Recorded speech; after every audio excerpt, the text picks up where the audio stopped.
ఎలా ఉన్నారు? బాగున్నారా? నేను చిన్న జోక్ చెప్దాం అనుకుంటున్నాను. పాతకాలంలో అల్లుళ్ళు అత్తారింటికి వెళ్ళేవాళ్ళంట. అత్తారింటికి వెళ్తే పాపం అల్లుడిని అత్తగారు అడిగారంట ఏమని, ఏమయ్యా అల్లుడా, అన్నం అంటే ఇప్పుడే తింటావా, పొట్టపేగలు ఉడికిన దాకుంటావా అని అడిగిందంట అత్త, పాతకాలం పద్ధతిలో. అయితే పాపం అల్లుడు గారు ఏమన్నారంటే, అత్త పొట్టపేగలు ఉడికిన దాకనే ఉంటానని చెప్పాడంట. సరే అని ఇంక అత్త పని అత్త చూసుకుంటా ఉందంట. అల్లుడు మళ్ళీ ఏంది మత్త, నాకు పొట్టపేగలు ఇంక ఉడకలేదా, ఏమన్నం ఇంకా పెట్టట్లేదు అనుకుంటా ఉన్నాడంట పాపం. మళ్ళీ అడిగిందంట అత్త, ఏంటి అల్లుడా, తింటావా, పొట్టపేగలు ఉడికిన దాకా ఉంటావా అని. ఏందత్త ఇంకా ఉడకలేదా అని అడిగాడంట అల్లుడు.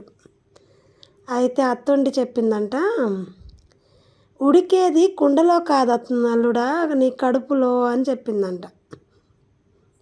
నచ్చితే లైక్ చేయండి.